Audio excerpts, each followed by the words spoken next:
आर्यन अपने डैड के सामने सिर झुकाकर खड़ा हुआ था और उसके डैड उसे अब तक कई थप्पड़ मार चुके थे, पर आर्यन ने अभी तक एक भी शब्द नहीं कहा था। जब आर्यन के डैड उसके मरते हुए थक गए तब उन्होंने चीखते हुए आर्यन से कहा, कैसे हुआ आर्यन? मैंने तुमसे कहा था ना, उस लड़की को सिवाय तकलीफ के कुछ नहीं मिलना चाहिए। इस बदला लिया तुमने उससे। अरे जाओ, नकारा हो तुम, कुछ नहीं कर सकते। आर्यन, डैड ऐसा कुछ नहीं है। भले ही आज हमारा एक बेटा है पर नव्या अब भी मेरे पूरे कंट्रोल में है। मिस्टर राठौर, ओह वो तुम्हारे कंट्रोल में है? कैसे? अरे वो तुम्हारे कंट्रोल में तभी भी नहीं थी। अगर होती ना तो आज को तुम्हारा बेटा नहीं होता। उसको जब वो पिल्स खिलाए थे तभी उसका बच्चा मर जाना चाहिए था। तो आज एक और नया खुलासा। नव्या के साथ आर्यन ने कई बार संबंध बनाए थे और उन सब के बाद वो जबरदस्ती नव्या को पिल्स देता था ताकि वो प्रेग्नेंट ना हो, और इस सब में इसकी फैमिली भी शामिल थी। अब आगे। आर्यन, डैड मैंने उसे कई बार वो पिल्स खिलाए थे और उसने खाए भी थे। ये मेरे बेटे की जिंदगी थी जो कि उसे मिलनी ही थी, इसलिए नव्या पर उन पिल्स का कोई असर नहीं पड़ा। मिस्टर राठौर, अच्छा, तो अब क्या सोचा है? वो हमारा खून है आर्यन, उसे हमारे साथ रहना होगा, न कि उस जिंदल की बेटी के साथ। आर्यन, डैड मैं खुद आरव को आपसे मिलवाना चाहता था पर नहीं मिला पाया आपके डर की वजह से। मुझे पता था कि अगर आपको पता चला कि मेरा नव्या के साथ कोई बच्चा है तो आप इस तरह ही गुस्सा करेंगे। मिस्टर राठौर, उस लड़की का नाम भी मत लो। नफरत होती है मुझे उससे, और अब तो मेरी नफरत इतनी ज्यादा बढ़ गई है कि अब तो मुझे हर एक जिंदल से नफरत होने लगी है। आर्यन, 10 भले ही हम उससे कितनी ही नफरत क्यों ना कर ले पर उससे ये सच नहीं बदलेगा को वो आरव की माँ है और उसी ने आरव को अब तक अकेले पाला है। मिस्टर राठौर, वो सब मैं नहीं जानता, बस वो लड़की और मेरे पोते को एक दूसरे से अलग कर दो। Aryan, it's not possible dad. भले ही उससे लाख गुना नफरत है मुझे पर एक बेटा होते हुए मैं समझता हूँ कि अपनी माँ से अलग होने का दुख क्या होता है। मिस्टर राठौर, तो तुम क्या चाहते हो? आर्यन, वही होगा जो पहले हुआ था, बस फर्क इस बार ये होगा कि नव्या इस घर में रहेगी तो पर सिर्फ अपने बेटे की वजह से। मिस्टर राठौर, उसके बाद? आर्यन, इसके बाद मैं वापस अपनी लाइफ में बिजी रहूंगा और आपको अपना पोता मिल जाएगा। मिस्टर राठौर, शायद उसके आ जाने से शायद तुम्हारी मोम की कंडीशन भी ठीक हो जाएगी। आर्यन, लगता तो ऐसी ही है, बस अब मोम जल्दी ठीक हो जाए।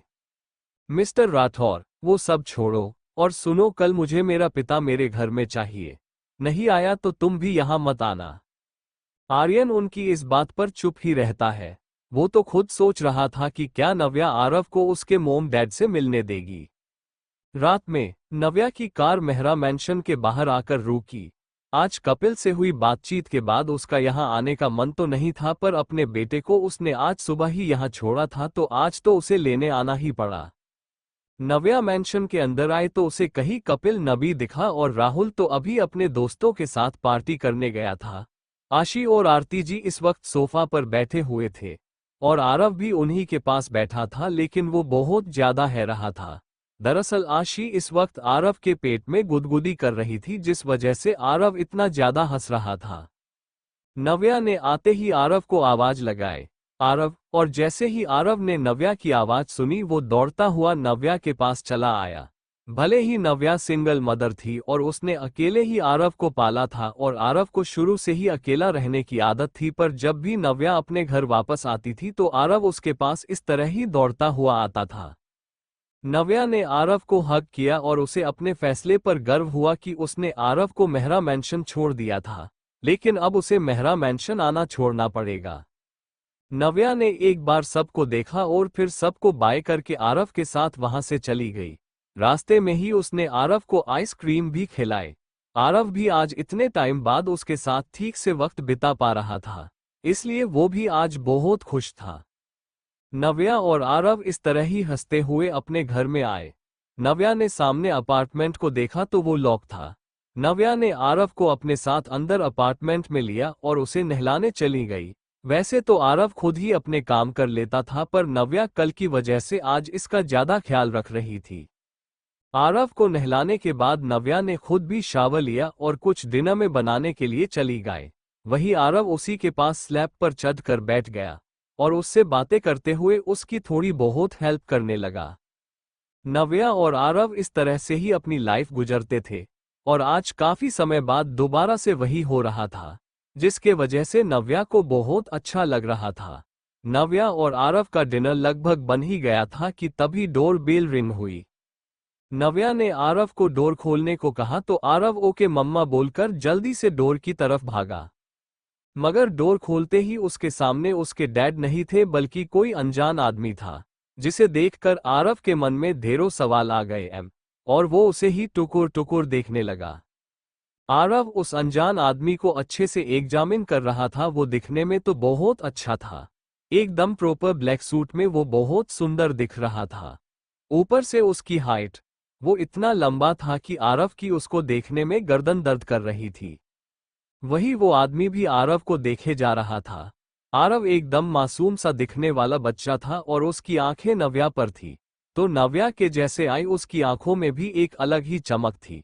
नव्या ने जब कड़ी देर तक आरव की कोई आवाज नहीं सुनी तो वो उसे बुलाते हुए बोली, आरू बेटा कौन है? उसकी आवाज सुनकर जैसे आरव होश में आया, उसने सामने खड़े हुए आदमी से कहा, आप कौन?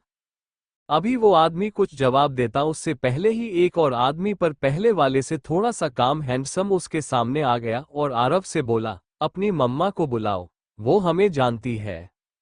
आरव ने उसकी बात सुनी और एक पल उसे देखा, फिर नगुआ के पास भागता हुआ चला गया। उसने नव्या के पास जाकर उसके अप्रेन का कपड़ा खींचा और बहुत ही क्यूटनेस से बोला, दो दो अंकल है, आपको बुलाया है। नव्या ने जब सुना कि कोई दो अंकल उससे मिलने आए हैं तो वो पहले तो थोड़ा सा घबराई, क्योंकि वो घर में अकेली ही रहती थी, पर बाद में उसने हिम्मत की और दरवाजे के पास पहुंच गई। नव्या ने जब सामने देखा तो वो अथर्व और मणि थे। सच सच बताना, किस किस ने पहले ही गैस कर लिया था? नव्या ने जब अथर्व को देखा तो उसे मुस्कुराते हुए ग्रेट किया, हेलो मिस्टर रॉय, कैसे हैं आप? अंदर आइए ना। अथर्व ने हाँ की बात सुनी और वो नव्या के पीछे ही उसके घर में आ गया। आरव भी उन्हीं के पीछे चल पड़ा। उसे अजीब लगा था कि नव्या ने उसे एक बार भी अथर्व से इंट्रोड्यूस नहीं करवाया और उसे लेकर सीधे अंदर चली गई। आरव ने अपने मन के सभी ख्यालों को साइड में झटका और नव्या अथर्व के साथ ही अंदर चला गया। वही मणि ने भी आरव को देखा। वो कल तो बेहोश था, पर अब जब वो जाग गया था तब उसे देखने पर नव्या की झलकियां उसमें देखने को मिल रही थी, पर साथ ही उसमें किसी और की झलक थी, आर्यन की। मणि समझ गया था कि भले ही अथर्व ने नव्या को एक्सेप्ट करने में कोई झिझक नहीं रखी थी, पर आरव, उसकी बात अलग थी। अथर्व के लिए आरव को एक्सेप्ट करना आसान नहीं था। मणि भी आरव के पीछे पीछे ही उसके घर आ गया। आरव ने अथर्व को देखा जो कि नव्या के बराबर वाले सोफा पर बैठ गया था। आरव ने ये देखते हुए अपनी आंखें छोटी कर ली और ये चीज मणि ने अच्छे से नोटिस किया। मणि आरव को अपने साथ वाले सोफा पर ले जाने वाला था कि उससे पहले ही आरव भागते हुए नव्या के पास गया और उसके गोद में बैठ गया। उसकी इस हरकत पर मणि को हल्की हंसी आ गई। नव्या का बेटा उसके लिए बहुत ज्यादा पोसेसिव था। नव्या ने अपनी गोद में बैठे हुए आरव को देखा और प्यार से उसके गाल पर किस किया और उसे अपनी गोद से उतारती हुई बोली, बेबी आप अंकल से बातें करो, मम्मा पानी लेकर आए। उसने इतना कहा और आरव को अपनी गोद से उतारकर पानी लेने चली गई। वही अथर्व और मणि अब आरव के साथ अकेले थे, लेकिन ये बात परेशान करने वाली नहीं थी। परेशानी की बात तो ये थी कि आरव अथर्व को घूर रहा था, जो कि देखने में थोड़ा सा अजीब लग रहा था। अब भाई आरव अथर्व को क्यों घूर रहा है, इसका पता तो आपको कल ही पता चलेगा, लेकिन उससे पहले आप सब ही मुझे गैस करके बताइए कि ऐसा क्यों हो रहा होगा। अभी आरव अथर्व को घूरने में ही बिजी था कि तभी नव्या पानी ले आए। नव्या से पानी का ग्लास लेकर अथर्व ने उसे थैंक यू कहा और वो पानी पीने लगा, पर यहाँ पर मणि के फेस पर हंसी आ गई थी, क्योंकि आरव जो अभी तक अथर्व को घूर रहा था वो नव्या के बैठते ही उसकी गोद में बैठ गया था और अथर्व की तरफ फेस करके दोबारा उसे घूरना शुरू कर दिया। अथर्व को भी आरव की घूरती हुई नजरें खुद पर महसूस हो रही थी, पर वो कुछ बोल ही नहीं सकता था। अथर्व शांति से बेटा हुआ पानी पीता रहा और आरव उसे घूरता रहा। नव्या अथर्व से उसके यहाँ आने की वजह पूछने वाली थी कि दोबारा से डोर बेल रिंग हुआ। इस बार डोर के रिंग होने के बाद अथर्व और आरव के फेस एक्सप्रेशन सेम थे। वो दोनों ही चिढ़ हुए लग रहे थे। नव्या को नहीं पता था कि यहाँ पर क्या हो रहा है। वो तो बेचारी उन तीनों के बीच में एक इनोसेंट सी बच्ची थी जिसे कुछ भी नहीं पता था, और मनी स्पेशली मजे ले रहा था। उसे अच्छा लग रहा था कि आरव अथर्व को घूर रहा है। जो काम वो कभी भी नहीं कर पाया था वो आज आरव ने कर दिया था, और बेचारा अथर्व उसको कुछ बोल भी नहीं पा रहा था क्योंकि सामने ही आरव की माँ और उसकी जान नव्या थी। आरव अभी भी अथर्व को घूरने में बिजी था कि उसे दोबारा से डोर बेल की आवाज सुनाई दी। उसने चिढ़ते हुए एक और बार अथर्व को देखा। उसे लग रहा था कि जरूर अथर्व के साथ का ही कोई दोबारा से उसके घर आया होगा। नव्या ने आरव को देखा और उसे डोर ओपन करने को कहा। आरव मुंह बनाता हुआ उठा और वहां से डोर की तरफ बढ़ गया। जैसे ही उसने दरवाजा खोला उसके सामने आर्यन था, जो कि इस वक्त ग्रे कलर के बिजनेस सूट पहन रखा था। उसके बाल इस वक्त हल्के से बिखरे हुए थे और वो थोड़ा सा थका हुआ लग रहा था। आरव ने उसे देखा और दरवाजे से साइड हो गया। वो भले ही पहले से बेटर फील कर रहा था पर वो अब भी आर्यन से बात नहीं कर रहा था। आर्यन ने अंदर आते ही उसे अपनी गोद में उठा लिया और उसे गोद में उठाए हुए ही किचन की तरफ बढ़ते हुए बोला, मेरा बेटा मम्मा कहाँ है आपकी? लेकिन उसका सवाल खत्म होते ही उसे सामने पड़े हुए सोफा पर मणि बेटा हुआ दिखा, और मणि के सामने जो सोफा था उस पर अथर्व और नव्या साथ में बैठे हुए थे। उनको साथ बैठा हुआ देखकर आर्यन की आंखें छोटी हो गई। वो नव्या और अथर्व को घूरने लगा। वही नव्या उसे एकदम डिस्गस्टिंग एक्सप्रेशन लिए हुए देख रही थी। दरअसल आर्यन अपने डैड से मिलने के बाद थोड़ा परेशान हो गया था, इसलिए वो एक बार में गया था। हालांकि आज वो किसी लड़की से मिलने नहीं गया था, लेकिन क्योंकि उसका हर बार का यही होता था, वो जब भी क्लब या बार जाता था तो वहां पर कई सारी लड़कियों के साथ इन्वॉल्व होता था, और उसको अगर वहां पर मैनेजर कोई लड़की प्रोवाइड ना कराए तो वो मैनेजर पर अपना गुस्सा उतारता था। उसकी इसी आदत को देखते हुए मैनेजर ने आज उसके बिना कहे ही लड़कियों को इसके पास भेज दिया था, और आर्यन को कि पहले से ही फ्रस्ट्रेटेड था उसे भी थोड़ा सुकून मिल गया था। हालांकि वो दोनों इंटीमेट नहीं हुए थे, लेकिन काफी हद तक वो एक दूसरे के साथ इन्वॉल्व हो गए थे और उसी के साइंस आर्यन के कपड़ों पर दिख रहे थे। और इन निशानों को देखते ही नव्या समझ गई थी कि वो किस चीज के निशान थे, इसलिए उसके फेस पर डिस्टिंक्ट से एक्सप्रेशन थे। अथर्व को देखते हुए आर्यन ने आगे बढ़कर कहा, हेलो मिस्टर रॉय, अगर आपको मुझसे पर्सनली मिलना ही था तो आपको राठौर मैंशन आना चाहिए था, ना कि यह पर। इसकी बात सुनकर अथर्व ने एक स्माइल किया और उसके बड़े हुए हाथ को देखा और उससे हाथ मिलाते हुए कहा, नो मिस्टर राठौर, मैं यहां आपसे मिलने नहीं आया हूं। अंडरस्को। इतना कहकर अथर्व नव्या की तरफ मुड़ा और उससे बोला, अथर्व, वो एक्चुअली नव्या, आज के चाइनीज की वजह से मुझे कुछ ठीक फील नहीं हो रहा है। नव्या, क्यों, क्या हुआ है? क्या आपने डॉक्टर से चेक करवाया? अथर्व, हाँ मणि, वो एक्चुअल में डॉक्टर ने सर को कुछ लाइट सा खाने की बोला है, लाइक खिचड़ी, लेकिन आज कुक छुट्टी पर है, इसलिए आपके पास आ गए। नव्या, ओह कोई बात नहीं है, आप बैठिए, मैं अभी ही बनाकर लाती हूँ। मणि ने अथर्व को देखा और उससे खुद के लिए तारीफ की उम्मीद की, लेकिन अथर्व ने उस पर ध्यान नहीं दिया और वापस से सोफा पर बैठ गया। वही सामने खड़ा हुआ आर्यन ये सब कुछ देख रहा था। उसने जल्दी ही आरव को अपनी गोद से उतार दिया और किचन में चला गया। नव्या अभी खिचड़ी बनाने की तैयारी कर रही थी। उसे देखता हुआ आर्यन अपने तेज कदमों से नव्या के पास आया। नव्या ने अपनी नजरें उठाकर सामने देखा तो वहां पर आर्यन को देखकर उसे अजीब लगा, क्योंकि इस वक्त आर्यन के एक्सप्रेशन बहुत भयानक लग रहे थे। नव्या ने उसे देखा और कुछ सोचते हुए बोली, नो गाइज, मैं सिर्फ दिलोगुए लिखूंगी टू यूएस के एक्सप्रेशन आप खुद समझ लेना। नव्या, क्या हुआ है? तुम यहाँ क्या कर रहे हो? आर्यन, ये यहाँ क्यों आया है? नव्या, एक्सक्यूज मी, वो मेरे गेस्ट है, तो वो यहाँ आए हैं, कैसे आए हैं, क्यों आए हैं, उस सब से तुम्हारा कोई मतलब नहीं है। आर्यन, ओह गेस्ट्स हम, तुम जैसी एक नॉर्मल एम्प्लॉय की इतने बड़े बिजनेसमैन के साथ कनेक्शन होना कुछ समझ नहीं आ रहा है। ये बात आर्यन ने नव्या को नीचा दिखाते हुए कही थी, उसका साफ मतलब था कि नव्या और अथर्व के बीच का रिलेशन दोस्ती से बढ़कर है और ये कुछ अच्छा नहीं है। नव्या ने जब आर्यन की बात सुनी तो वो गुस्से में बोली, नव्या, सॉरी मिस्टर आर्यन, पर मैं उन लड़कियों में से नहीं हूं जो आपको पार्टीज में मिलती है। मैं उनसे अलग हूं। और रही बात अथर्व और मेरे रिलेशन की तो वो मैं आपको बताना जरूरी नहीं समझती। इतना कहकर नव्या मुड़ी और स्लैब पर से सामान उठाने लगी। आर्यन ने देखा कि शायद इसकी बातों का नव्या पर कुछ खास इम्पैक्ट नहीं हुआ है, इसलिए वो आगे कुछ नहीं कहता। वेस भी उसे नव्या से इम्पोर्टेंट काम था जो कि उसके डैड ने कहा था, इसलिए नव्या को अभी गुस्सा दिलाना या नाराज करना वो अफोर्ड नहीं कर सकता। वो कितनी से बाहर जाते हुए नव्या से कहता है, खाना मैं भी खाऊंगा, और बिना नव्या की एक भी सुने वहां से चला जाता है। नव्या ने जाते हुए आर्यन की पीठ को घूरते हुए देखा, लेकिन अब जब वो इतने लोगों का खाना बना रही थी तो उसमें एक और जुड़ जाए तो भी क्या ही फर्क पड़ेगा।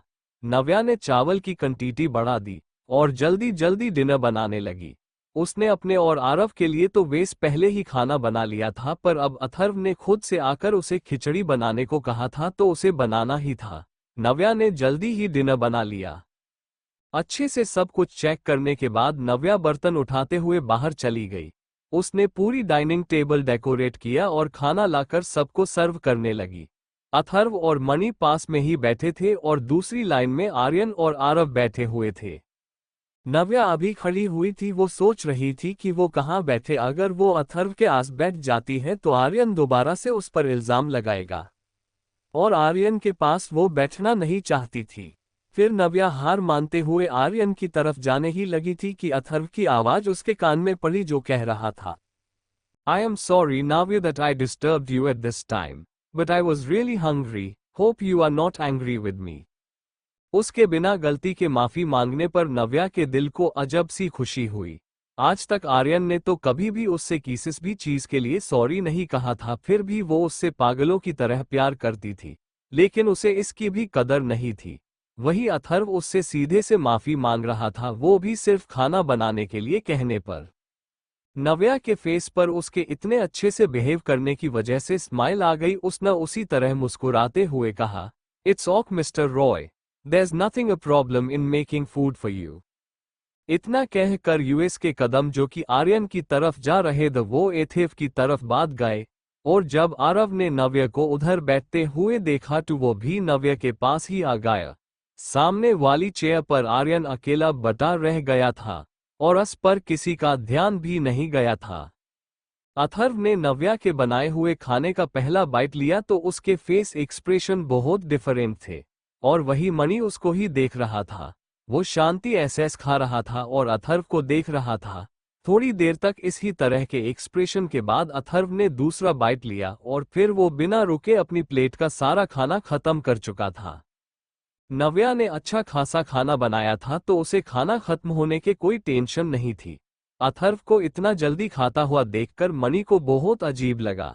वो अथर्व का पहला असिस्टेंट था। न जाने कितने ही सालों से वो अथर्व की साथ था, लेकिन उसने कभी भी अथर्व को इतनी जल्दी खाता हुआ नहीं देखा था। अथर्व की स्पीड आज इतनी तेज थी कि बाकी सबकी प्लेट का खाना अभी आधा भी खत्म नहीं हो पाया था। नव्या ने अपनी पलते से नजरें ऊपर उठाई और अथेव की तरफ देखा तो उसकी प्लेट खाली देखकर वो पूछने लगी, अम्मम मिस्टर रॉय क्या आप और लेंगे? नव्या के ये कहने पर अथर्व ने कुछ नहीं कहा और अपना सिर हाँ में हिला दिया। नव्या ने उसे एक पकते और भरकर खिचड़ी दी। वो सोच रही थी कि जरूर अथर्व सच में भूखा था, वरना वो इतने तेजी से कभी भी नहीं खाता था। उसने खुद अथर्व के साथ 2 बार लंच किया था और वो उसकी स्पीड जानती थी। अथर्व बहुत एलिगेंट तरीके से खाना खाता था जिसमें उसे टाइम लगता था, लेकिन आज उसका खाना बहुत जल्दी खत्म हो गया था। थोड़ी देर बाद डिश की तरफ एक और हाथ बढ़े और उन्हें देखते हुए नव्या की आंखें बड़ी बड़ी हो गई। खाने की प्लेट्स करो बड़ी थी तो इसमें एक बार में ही अच्छा खासा खाना आ रहा था, और वो पहले ही अथर्व को 2 बार भर भर कर खाना दे चुकी थी। इसलिए अथर्व के तीसरी बार खाना लेने पर उसे हैरानी हुई, पर उसे पता था कि अथर्व भूखा था, इसलिए वो कुछ नहीं कहती। लेकिन सामने बैठे हुए आर्यन की प्लेट अभी भी वैसी ही थी। उसने एक बार भी अपनी प्लेट को छुआ तक नहीं थी। और उस पर किसी का ध्यान भी नहीं गया था, आरव का भी नहीं। आर्यन अपनी तेज निगाहों से अथर्व को देखे जा रहा था। वो खुद एक आदमी था और उसे भी अथर्व के मन की बात कुछ हद तक समझ आ रही थी, पर वो कुछ कह नहीं सकता था, क्योंकि अथर्व की कंपनी राठौर कंपनी से कम नहीं थी। आर्यन का कुछ भी गलत बोलना उसके बिजनेस के लिए नुकसान पहुंचा सकता था। जब अथर्व की तीसरी प्लेट पूरी ही गई तब तक नव्या, आरव और मणि तीनों का ही खाना खत्म हो गया था। नव्या ने आरव को गोद से उतार और अपने हाथ धोने चली गई। हाँ, मुझे पता है कि आरव चेयर पर बैठा था, लेकिन वो बीच में ही उसकी गोद में आ गया था। नव्या जब हाथ धोकर आए तब अथर्व और मणि भी जाने की तैयारी करने लगे थे। नव्या मणि और अथर्व के पास आई और एक मुस्कुराहट के साथ बोली, होप मिस्टर रॉय को कोई प्रॉब्लम नहीं हुई होगी। क्या मैंने खाना अच्छा बनाया था? नव्या की बात सुनकर अथर्व के भयानक चेहरे पर एक स्माइल आ गई। वो मुस्कुरा दिया। अथर्व इस लड़की को क्या बताता कि खाना अच्छा होने की वजह से उसने ज्यादा खा लिया है और अब इससे चला भी नहीं जा रहा है। अथर्व ने नव्या को देखा और फिर एक नजर मणि को। मणि उसकी नजरों को समझते हुए बाहर जाने के लिए निकलने लगा और अथर्व पीछे ही रहा। जब मणि थोड़ा सा आगे चला गया तब अथर्व ने नव्या के सिर पर अपना एक हाथ रखा और उसके सिर को सहलाते हुए बोला, आई होप कि तुम एक कुक होती, मेरी हेल्थ हमेशा अच्छी रहती। इतना कहकर अथर्व ने उसके बालों को सहलाया और वहां से आगे चला गया। वहीं खड़ी नव्या उसके इस एहसास में डूब गागी थी। वो बेचारी खुशी से फूले नहीं समा रही थी। नव्या के इसे सिर पर हाथ फेरने का काम उसके डैड का था, और उनके जाने के बाद कभी भी किसी ने भी नव्या को इस तरह से प्यार नहीं जताया था।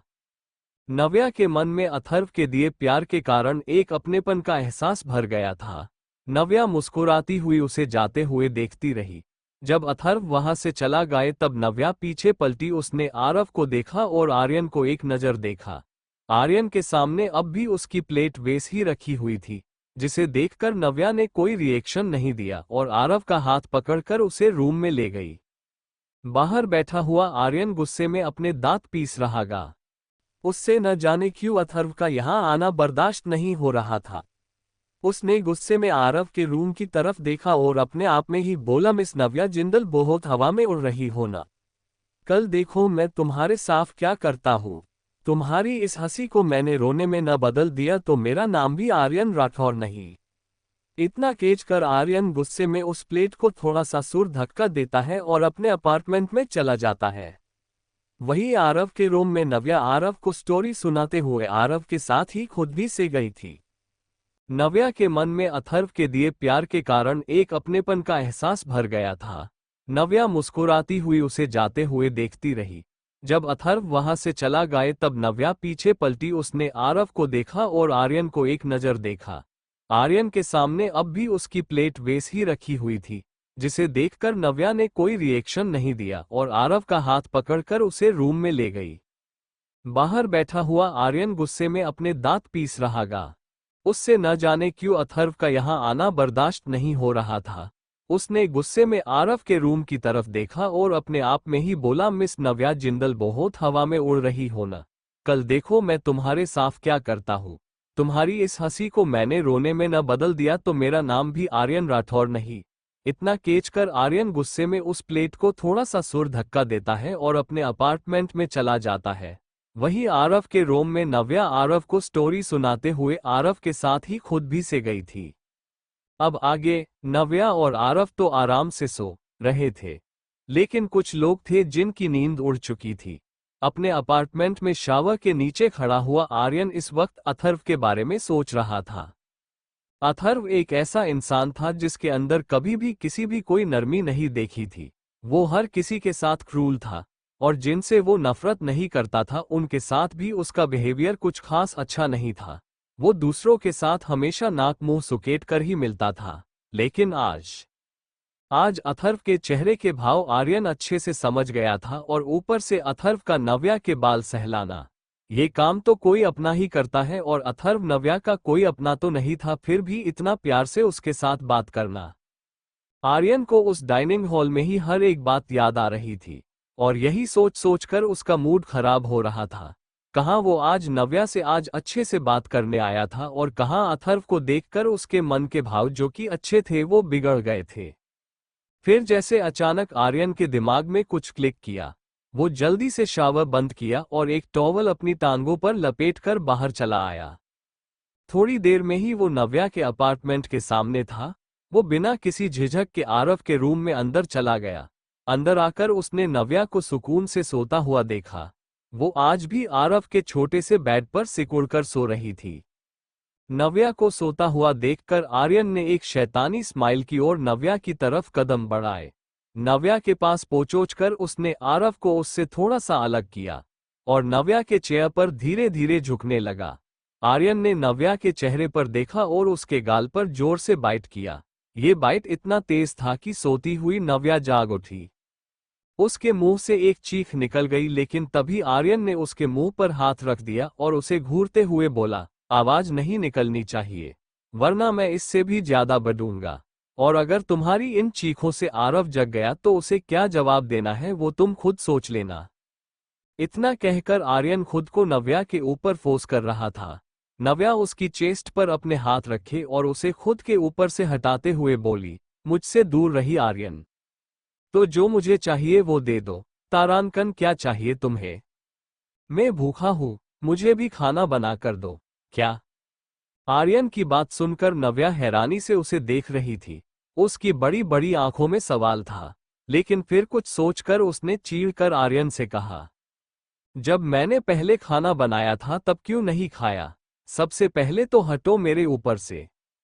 इतना कहकर नव्या ने आर्यन को खुद पर से धक्का देकर उठाया और खुद भी बेड से उठ गई। वो अभी ही सोकर उठी थी, इसलिए उसका मूड बहुत ज्यादा खराब हो रहा था। वो आगे और भी ज्यादा चीढ़कर आर्यन से बोली, मेरे घर में कोई फ्री का राशन नहीं आता है। पहले मुझसे इतनी सारी खिचड़ी बनवा ली और फिर उसे खाया भी नहीं। मैं क्या पागल हूं जो दोबारा मेहनत करती रहूं? ऊपर से राशन, मेरे घर का सामान, उस सब का खर्चा मुझसे उठाना पड़ता है, तुम्हें नहीं। आर्यन का मुंह उसकी बातें सुनकर खुला का खुला रह गया था। उसे तो हैरानी हो रही थी। वो नहीं जानता था कि नव्या का ये रूप भी है। हाँ, नव्या ने उस पर पहले भी गुस्सा किया था, पर इतना तो वो कभी भी नहीं बोली थी। लेकिन आज तो वो एक मशीन बन गई थी जो कि नॉनस्टॉप बोले जा रही थी। सच कहा जाए तो आर्यन के पास उसके सवाल का जवाब नहीं था। वो आया तो था नव्या पर गुस्सा करने के लिए, लेकिन नव्या का मूड इतना ज्यादा खराब था कि वो उस पर बोलने कोई रहम नहीं कर रही थी। आर्यन ने थोड़ा अटकते हुए कहा, क्या थोड़ा सा खाना बचा है तारांकन? नव्या, जहर बचा है, खाओगे? आर्यन, नहीं तो। नव्या, नहीं न। तो फिर खड़े क्यों हो? आरती उतारनी है मेरी? आर्यन ने बेहद भोलेपन से नहीं में सिर हिलाया। नव्या, नहीं ना। तो फिर खड़े क्यों हो? जाओ यहां से। नव्या के इतना कहते ही आर्यन तेजी से बाहर निकल गया। इधर नव्या ने जोर से पटक कर दरवाजा बंद किया और बेड पर आ गई। उसने देखा तो आरव हल्का हल्का सा जागने लगा था। और जागता कैसे नहीं, नव्या की आवाज इतनी तेज जो थी। आरव उठकर बैठ गया और नव्या से कुछ पूछने ही वाला था कि नव्या ने पहले ही कह दिया, और तुम्हें क्या काम है? इस पर आरव ने अपना सिर न में हिलाया, कुछ काम नहीं है ना तो सो जाओ। इतना कहकर नव्या ने करवट बदली और आंखें बंद कर ली, और आरव बेचारा सा मुंह बनाकर अपनी मम्मा को देखता रहा। अगले दिन नव्या उठी और जल्दी से तैयार होकर ऑफिस के लिए निकलने लगी। उसने आरव को रास्ते में स्कूल पर ड्रॉप किया और उसे प्यार से किस करते हुए बोली, सॉरी बेबी, मम्मा कल रात नींद में थी और जागने की वजह से उन्हें गुस्सा आ गए। इस पर आरव उसे बस देखता रहा। अच्छा सुनी, आज मम्मा आपको खुद स्कूल से लेने आएगी, तो आप आर्यन के साथ मत जाना। इस पर आरव के उसे ओके कहा और कार से उतरकर स्कूल चला गया। नव्या ने उसे जाते हुए देखा और एक गहरी सांस ली। सच में उसका बेटा बहुत ज्यादा सेंसिटिव था। उसे कुछ भी कहना आसान तो था, पर बाद में उसकी खामोशी नव्या को खालती थी। नव्या ने अपनी कार आगे बढ़ाई और रॉय एंटरप्राइजेस के सामने रुकी। रॉय एंटरप्राइजेस उस कंपनी के ऊपर बड़े बड़े अक्षरों में लिखा हुआ था। बिल्डिंग बाहर से देखने में बहुत खूबसूरत थी। नव्या ने पूरी बिल्डिंग को देखा। अचानक ही उसकी मन में ख्याल आया, अगर उसके डैड जिंदा होते और अगर उसका भाई जिंदा होता तो आज उसकी जिंदल कंपनी भी इसी तरह की शानदार बिल्डिंग होती। नव्या ने अपने मन के ख्यालों को झटका और बिल्डिंग के अंदर चली गई। रिसेप्शन आर खड़ी हुई लड़की ने कहा, hello miss, may I know your good name. Navya ने उस लड़की के बोलने में मिठास लगी तो उसने भी प्यार से कहा, hello, I am Navya Jindal from Mehra companies. तारानकन, oh okay ma'am, please follow me. इतना कहकर वो लड़की आगे आगे चलने लगी और नव्या उसे फॉलो करते हुए उसके पीछे पीछे चलने लगी। थोड़ी देर बाद नव्या और वो लड़की 28th फ्लोर पर आ गए। नव्या को वहां छोड़कर वो लड़की बोली, मिस नव्या, आप यहां पर सिर का वेट कीजिए, वो आते ही होंगे और जैसे ही वो आएंगे आप उनसे मिलकर बात कर लीजिएगा। नव्या ने उसे ओके कहा और वो केबिन में ही पड़े हुए सोफा पर बैठकर अथर्व के आने का वेट करने लगी। नव्या ने पूरे केबिन को नजरें घुमा कर देखा। हर एक चीज सलीके से राखी हुई थी।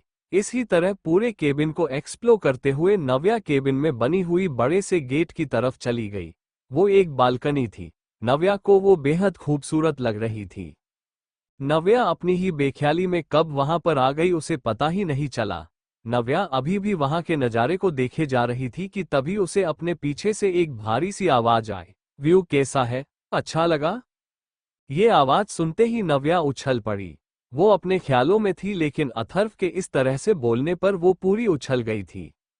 नवा ने पीछे पलटकर देखा, अथर्व उसके सामने खड़ा हुआ मुस्कुरा रहा था। नव्या ने उसे देखकर एक सुकून की सांस ली और दोबारा से बाहर देखते हुए बोली, बहुत खूबसूरत है, पर नीचे से देखने पर लगा हो नहीं कि यहाँ कोई बालकनी होगी। अथर्व, हम्मम फ्लो ऊंचाई पर है, तो नीचे से पता नहीं चलता है। नव्या, हम्मम वो तो है लेकिन ये बहुत खूबसूरत लग रहा है। अघव ने नव्या की बात सुनकर आगे कुछ नहीं कहा। वो भी बाहर के नज़ारे को देखने लगा। राठौर मैंशन। इस वक्त आर्यन के डैड चिराग जी अपनी पत्नी के पास ज्योति के पास बैठे हुए थे। उनका भी हाल आर्यन से कम नहीं था। वो भी अपनी पत्नी के लिए आर्यन की तरह ही बहुत दुखी थी। वो थोड़ा हल्के हल्के से उनके कानों में बोल रहे थे, हमारा पोता है ज्योति, आर्यन का बेटा है। जो काम इतने सालों में करिश्मा नहीं कर पाई वो उस लड़की ने कुछ ही वक्त में कर दिया। इतना कहते हुए उनके चेहरे पर नफरत के भाव था। लेकिन उससे कोई फर्क नहीं पड़ता, हम उसे वैसे भी अपने पोते से दूर कर देंगे। तुम जल्दी से उठ जाओ, फिर हम दोनों अपने चोर आर्यन के साथ खेलेंगे। एक बार फिर से अपने बेटे का बचपन जिएंगे, अपना सारा प्यार उस पर लुटाएंगे। चिराग ये सब की तो रहे थे पर ये सब झूठ था। उन्हें अपनी पत्नी दाल के तरह इस्तेमाल कर रहे थे। आरव को पाने के लिए वो आर्यन को आरव को उनके पास लाने के लिए फोर्स कर रहे थे। लेकिन इस सब में वो जिसका सहारा ले रहे थे वो ज्योति थी। नव्या और अथर्व अभी भी बालकनी में ही थे। नव्या को बाहर का नजारा देखता हुआ देख अथर्व के चेहरे पर मुस्कान थी। वो अपने सामने खड़ी हुई इस लड़की को देख रहा था। हाँ, उसकी बालकनी में बहुत अच्छी हवा आती थी और इस वक्त नव्या की मॉर्निंग जो कि कल रात आर्यन की हरकत की वजह से बैड थी वो अब गुड हो गई थी। अथर्व ने थोड़ी देर तक नव्या को देखा पर उसके पास जाने की हिम्मत नहीं कर पाया। उसका दिल था कि नव्या के पास जाए, पर डरता था कि कहीं वो इनकार न कर दे और कहीं उसे दोबारा अकेला न कर दे। अथर्व अभी इसी उधेड़ बुन में ही था कि डोर पर नोक हुआ। अथर्व ने कम कहा तो वहां पर राहुल था। राहुल ने अथर्व को गुड मॉर्निंग विश किया और नव्या की तरफ देखा जो कि चलते हुए उसी के पास आ रही थी। नव्या के फेस पर राहुल को देखकर एक स्माइल थी। वो अपने मन में ही सोच रही थी कि मेहरा फैमिली के बाकी लोग कितने अच्छे हैं और कपिल, वो सिर्फ अपना फायदा सोचता है।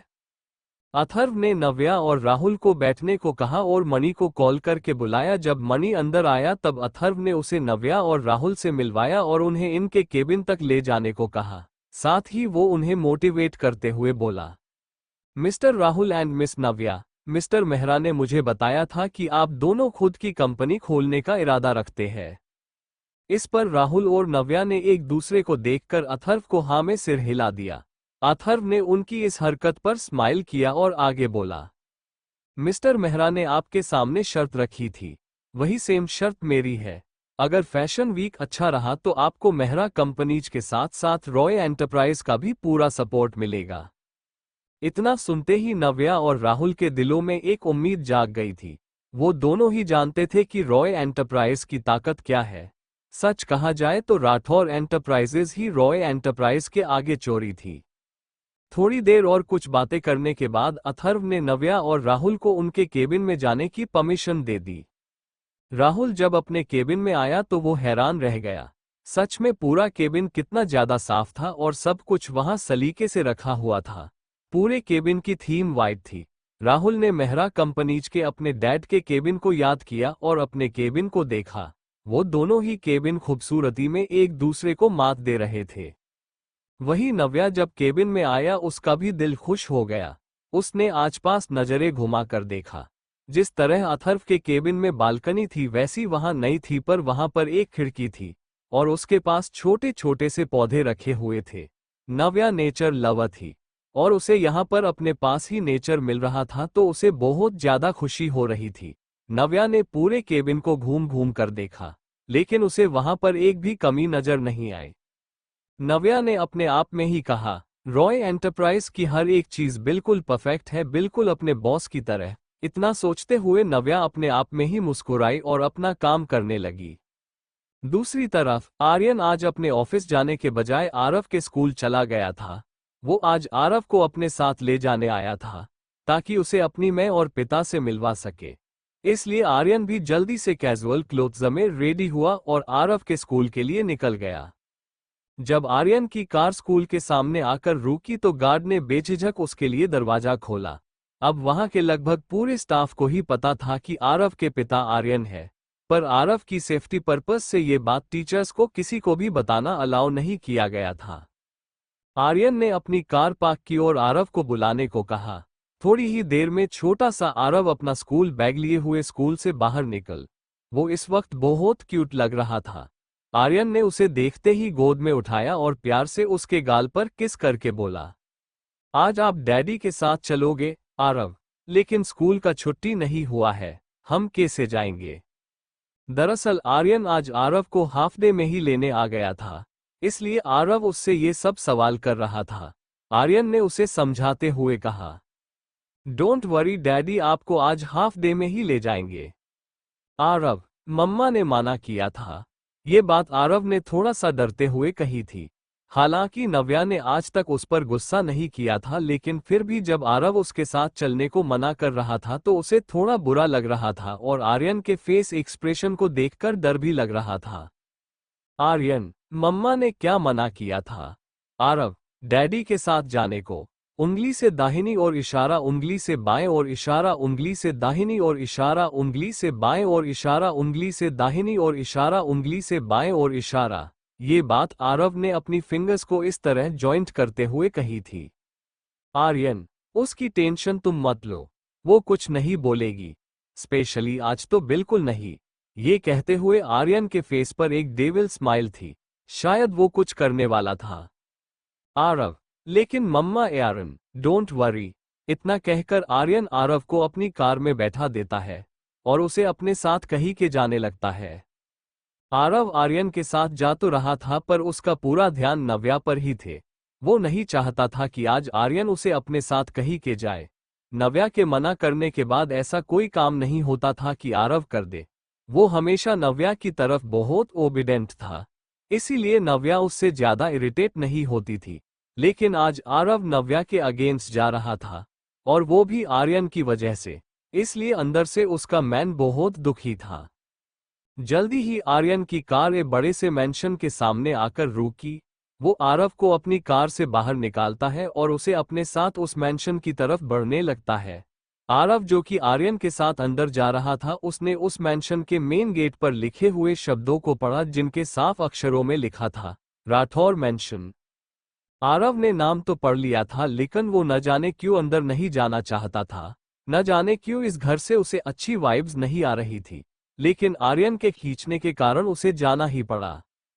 आरव ने मैंशन में कदम रखा ही था कि उसे सामने सोफा पर एक बूढ़ा आदमी बैठा हुआ दिखा, जिसका चेहरा तो देखने में अच्छा लग रहा था, लेकिन उसके एक्सप्रेशन वो बेहद अजीब थे और ऊपर से उसकी आंखें वो आरव को ऊपर से नीचे तक देखे ही जा रहा था, जिससे आरव बहुत अनकंफर्टेबल हो रहा था। आरव, जिसके कदम आगे बढ़ने से मना कर चुके थे, वो अपनी ही जगह पर रुक गया और उसे रुका हुआ महसूस करके जब आर्यन ने नीचे देखा तो उसे अर्च का चेहरा दिखा।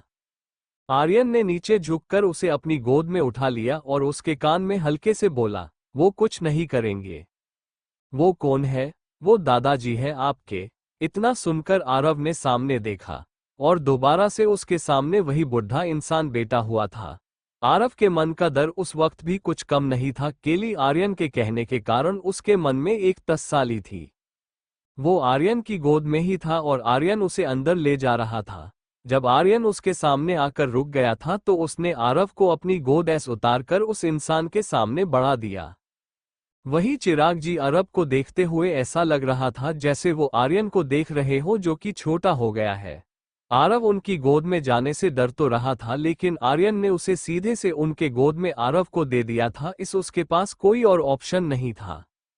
आरव जब इनकी गोद में गया तो वो रोनी सी सूरत बनाकर आर्यन को देख रहा था, जो कि उसे अपने दादाजी से मिलने के लिए अप्रिशिएट कर रहा था। आरव को गोद में लिए ही चिराग जी ने उसका पूरा चेहरा अपने हाथों में भरा और बड़े प्यार से बोले, मेरा पोता, मेरे आर्यन का बेटा, कितना सुंदर है और कितना छोटा है। ये सब कुछ आर्यन पर है इसका। सच्ची में मैं हमेशा से अपने आर्यन का बचपन चाहता था और देखिए आज मुझे मिल भी गया। बस एक ही कमी है तुम में। इतना सुनते ही आरव की आंखें छोटी हो गई और आर्यन की आंखें बड़ी बड़ी हो गई। वो अपनी गर्दन को नम हिलाते हुए चिराग जी को इशारा करने लगा, मगर उन्होंने उसकी एक नज़र भी नहीं देखा। बस एक ही कमी है तुम्हारी माँ, काश तुम किसी और के बेटे होते, उस लड़की के नहीं। आइटीन सुनते ही आरव ने उनके हाथ अपने चेहरे पर से हटा दिए और उन्हें अपनी आंखें छोटी कर घूरते हुए बोला, मेरी मम्मा में कोई प्रॉब्लम नहीं है। वो सबसे अच्छी मम्मा है, डैडी आपसे भी अच्छी। इतना कहकर आरव आर्यन के पास गया और एक जिद्दी बच्चे की तरह बोला, डैडी घर चलो, मुझे मम्मा चाहिए। आरव की बाती से साफ जाहिर था कि उसे चिराग जी का उसकी माँ के लिए ये सब कहना अच्छा नहीं लगा था। आखिर वो एक मम्मा बॉय था और यहाँ पर उसकी आंखों के सामने ही उसकी माँ की बुराई हो रही थी, तो वो कैसे बर्दाश्त करता। आर्यन ने उसे अपनी गोद में उठाया और प्यार से उसके गाल पर किस करते हुए बोला, तारानकन, मम्मा और दादू में छोटी सी फाइट हो गई थी, इसलिए दादाजी आपकी मम्मा से नाराज है और उन्हें इस बोल दिया। लेकिन आरव ने अब भी मुंह फुलाए हुआ था। ये देखकर चिराग जी उसके पास आए और मुस्कुराते हुए बोले, आई एम सॉरी आरव बेटा, मैंने गुस्से में बोल दिया, पर मैं अब आपकी मम्मा को कुछ नहीं बोलूंगा। आरव ने उतना ही सुना और वो थोड़ा सा बेहतर हुआ। उसने सोचा, शुक्र है इन्हें अपनी गलती तो पता है, पर मम्मा और दादाजी के बीच क्या फाइट हुई होगी। लेकिन आरव ने अपने मन के ख्यालों को झटका और चिराग जी से बोला, पक्का आगे से मम्मा को कुछ नहीं बोलोगे? चिराग जी, पक्का। इतना कहते हुए वो मुस्कुरा तो रहे थे पर उनके चेहरे की वो मुस्कान झूठी ही थी। आरव, ओके, तो मैंने आपको माफ किया। इतना सुनते ही चिराग जी ने उसे अपनी गोद में ले लिया और उसकी पीठ सहलाने लगे। आर्यन ने उन दोनों को देखा तो कुछ सोचते हुए बोला। आर्यन ने आरव की बात सुनी तो वो कुछ सोचते हुए बोला, डैड, इस घर में सिर्फ आप ही नहीं हो, हमें आरव को मोम से भी मिलवाना चाहिए। आर्यन ने सही कहा था, वो यहाँ आरव को लाया ही इसलिए था क्योंकि वो उसे अपनी माँ से मिलवाना चाहता था। आरव बेचारा तो बस उसका मुंह देख रहा था। उसको नहीं पता था कि उसकी कोई दादी भी है। मतलब न तो उसे कभी नव्या ने उसके दादा दादी से मिलवाया था और ना ही आर्यन ने। आर्यन ने आरव का हाथ पकड़ा और उसे ऊपर सीढ़ियों के पास ले जाने लगा। उन दोनों के पीछे ही चिराग जी भी आ गए। वो उन दोनों के साथ ही जब रूम में पहुंच गए। आर्यन और चिराग जी तो ठीक थे, पर आरव उस औरत को इतनी सारी मशीनों से घिरा हुआ देखकर डर रहा था। उसने आज से पहले कभी भी किसी को इस तरह नहीं देखा था। नव्या हमेशा से उसे ऐसी जगहों से बचाते हुए लगी थी, लेकिन आज आर्यन की मोम की वजह से आरव का सामना इसी सिचुएशन से हो रहा था। आर्यन ने आरव का हाथ पकड़े हुए ही उसे बैठ के थोड़ा सा कारो किया और उसे प्यार से बोला, ये दादी है आपकी, उन्हें नमस्ते करो। आरव, जो कि पहले से ही डर रहा था, वो अब उनके इस तरह से करीब जाने से और ज्यादा घबरा रहा था। उस बेचारे को आज यहाँ पर शोक लगे जा रहे थे। वो इस वक्त अपनी माँ को किस कर रहा था और सोच रहा था कि काश उसने नव्या की बात मानी होती और आर्यन के साथ चलने से मना कर दिया होता। आर्यन के कहने पर आरव ने उस सोती हुई बूढ़ी औरत को देखा और अपनी मासूम आवाज में बोला, नमस्ते दादी जी। आरव के इतने प्यार से नमस्ते करने पर हुई उस तरफ से कोई रिस्पॉन्स नहीं आया, जिसे देखकर आरव ने चैन की सांस ली। उस बच्चे को तो यही समझ आ रहा था कि शायद वो सो रही थी, लेकिन फिर इतनी मशीनों का क्या काम। आर्यन और चिराग जी को आरव के एक्सप्रेशन समझ आ रहे थे, लेकिन आरव को यहां से ले जाने से पहले ही आर्यन अपनी मां के पास गया और प्यार से बोला, मोम अब तक आंखें खोल दो, देखो। इतना कहकर आर्यन आरव को अपने पास खींचता है और है देखते हुए प्यार से कहता है, देखो जैसा मैंने कहा था मैं आपके पोते को घर ले आया, प्लीज मोम अब तो उठ जाओ ना। ये कहते हुए आर्यन की आंखों में नमी आ गई और उस नामी को छिपाने के लिए वो बेड के पास से उठ गया। लेकिन आरव के मन में न जाने क्या आया, उसने ज्योति जी के हाथ पर अपना हाथ रख दिया जैसे वो चेक कर रहा हो कि ये कोई जिंदा इंसान है भी या नहीं। लेकिन उन्हें छूते ही आरव को एक बड़ा सा झटका लगा, उसका हाथ ज्योति जी ने पकड़ लिया था और उनकी आंखें भी अब खुल चुकी थी। वो बस आरव को देखे जा रही थी। वही आर्यन और चिराग जी को ये देखकर आरव की तरह ही बड़ा झटका लगा था, पर उनके होश तब वापस आए जब उन्हें आरव की चीखने की आवाज आए। जब ज्योति जी ने आरव का हाथ पकड़ा था तो दर्द की वजह से आरव चीखने लगा और उनके हाथ से अपना हाथ छुड़ाकर वहां से भाग गया। लेकिन उसके हाथ छुड़ाने की वजह से ज्योति जी के हाथ में बहुत तेज चोट लगी, जिसकी वजह उनका बेड था और उसी दर्द के कारण वो दोबारा से बेहोश हो गई। ये होता हुआ देखकर चिराग जी और आर्यन, जो पहले हैरान थे, अब डर गए थे। उन दोनों की ही सांस अटक गई थी। आरव का यूं हाथ झटक देना शायद उस कमजोर औरत के लिए आसान नहीं था और वो ये से नहीं पाती थी, इसलिए बेहोश हो गई थी। आर्यन ने जल्दी ही डॉक्टर को कॉल किया और उन्हें वहां आने को कहा। कुछ देर बाद मिस्टर राठौर, अब उनकी कंडीशन पहले से बहुत बेटर है। आज जो भी इंसिडेंट हुआ वो तो होना ही था। भले ही बच्चा इनका हाथ नहीं झटकता, तब भी वो अभी ही होश के आए हैं, तो वीकनेस की वजह से ये हुआ है। आर्यन, तो डॉक्टर अब मेरी मोम कब उठेगी? डॉक्टर, देखिए मिस्टर राठौर, अब वो एक शॉर्ट टर्म कोमा में है और जल्दी ही अपने पूरे होश के आ जाएगी। आप परेशान मत होइए, आपकी मोम अब जल्दी ही ठीक हो जाएगी। इतना कहकर डॉक्टर वहां से चले गए। पीछे आर्यन और चिराग जी एक दूसरे का मुंह देखते रह गए। चिराग जी ने थोड़ी देर शांत रहने के बाद कहा, आर्यन, मुझे लगता है कि हमारे आरव के यहाँ आने के कारण ही वो होश के आए हैं। आई थिंक आरव अगर यहाँ रहेगा तो वो जल्दी ही होश में आ जाए। इतना कहकर चिराग जी ने आर्यन से आगे कुछ नहीं कहा और उसे एक नज़र देखकर वहां से चले गए। अब ये सिर्फ और सिर्फ आर्यन का फैसला था कि वो क्या चुनता है। दूसरी तरफ लंच ब्रेक मिलते ही नव्या ऑफिस से दौड़ते हुए बाहर आई और अपनी कार लेकर आर्यन के स्कूल के लिए निकल गई। आज उसे थोड़ा सा लेट हो गया था क्योंकि ऑफिस का पहला दिन था, तो काम भी आज ज्यादा था और नव्या अपना काम छोड़कर जा नहीं सकती थी।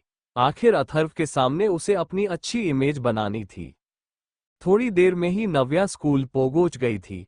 नव्या को देखकर गेट पर खड़ा हुआ गार्ड मुस्कुराते हुए बोला, आपके पति ने आपको बताया नहीं?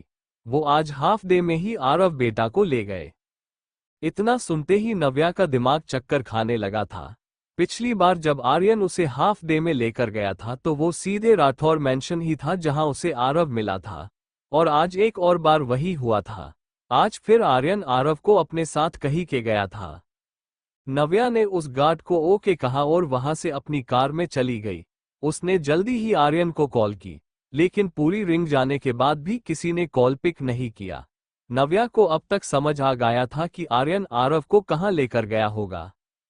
नव्या ने अपनी कार ली और राठौर मैंशन के लिए निकल गई। थोड़ी ही देर में जब नव्या राठौर मैंशन में पहुंची तो वो कदम थिठक गए। वो वही थोड़ी देर तक खड़ी रही, उसका मैन नहीं हो रहा था कि वो अंदर जाए, पर जानती था ही। नव्या अपने कदम धीरे धीरे बढ़ते हुए अंदर गई।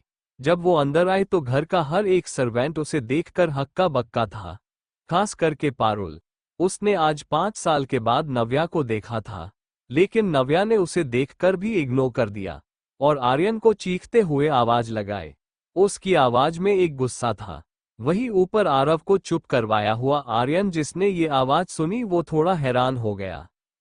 भले ही नव्या पहले भी यहाँ आई थी पर आज वो कैसे आ सकती थी, ये थोड़ा हैरान करने वाला था। वही उसके गोद में बैठे हुए आरव ने जब अपनी माँ की आवाज सुनी तो वो आर्यन को छोड़कर नीचे की ओर भाग गया। आर्यन के हाथ एक और बार खाली जी रह गए। नव्या ने देखा तो वो भी आरव के पास आ गई और उसे झट से अपनी गोद में ले लिया। वही आरव जो कि पहले हुए हादसे की वजह से डर रहा था और रो रहा था वो भी अपनी माँ के पास आकर शांत महसूस कर रहा था। नव्या ने उसे अपनी गोद में ही उठाए हुए आर्यन को घूरा जो कि अब रूम से बाहर आ गया था। आर्यन ने नव्या के घूरने को इग्नोर किया और सीढ़ियां उतरते हुए नीचे आया। उसके नीचे आते ही नव्या ने उस पर अपना सवाल किया, क्यों लाए हो तुम इसे यहाँ? मैंने तुम्हें पहले भी माना किया था आर्यन, लेकिन तुम्हें कुछ समझ नहीं आया। आर्यन, मैं उसे यहाँ जरूरी काम की वजह से ही लाया था। नव्या, अच्छा तो ये था तुम्हारा जरूरी काम, मेरे बेटे को रुलाना? आर्यन, वो डर गया था इसलिए रो रहा है, कोई इसके साथ मारपीट कर नहीं रुलाया है मैंने उसे। नव्या और आर्यन के बहस हर कोई खड़ा हुआ देख रहा था, किसी को भी यकीन ही नहीं हो रहा था कि ये बच्चा नव्या और आर्यन का है। ऊपर से आज नव्या का ये रूप, आज उसके जबान आर्यन के सामने इस हद तक खुली भी थी कि हर कोई हैरान था। लेकिन किसी की आंखों के गुस्सा भरा हुआ था। वो कोई और नहीं बल्कि चिराग जी थे।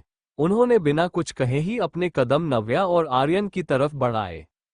जब वो नीचे आए तो न जाने के पर उनको देखते ही नव्या बिल्कुल ही खामोश हो गई। उसके मुंह से अब एक भी शब्द नहीं निकल रहा था। आज भी नव्या को न जाने क्यों उनसे अजीब सा डर लग रहा था। राठौर परिवार का हर एक सदस्य उसकी जीवन में अभिशाप के सा था। नव्या को चुप देखकर आर्यन नजर न जाने क्यों उस पर ठहर गई थी।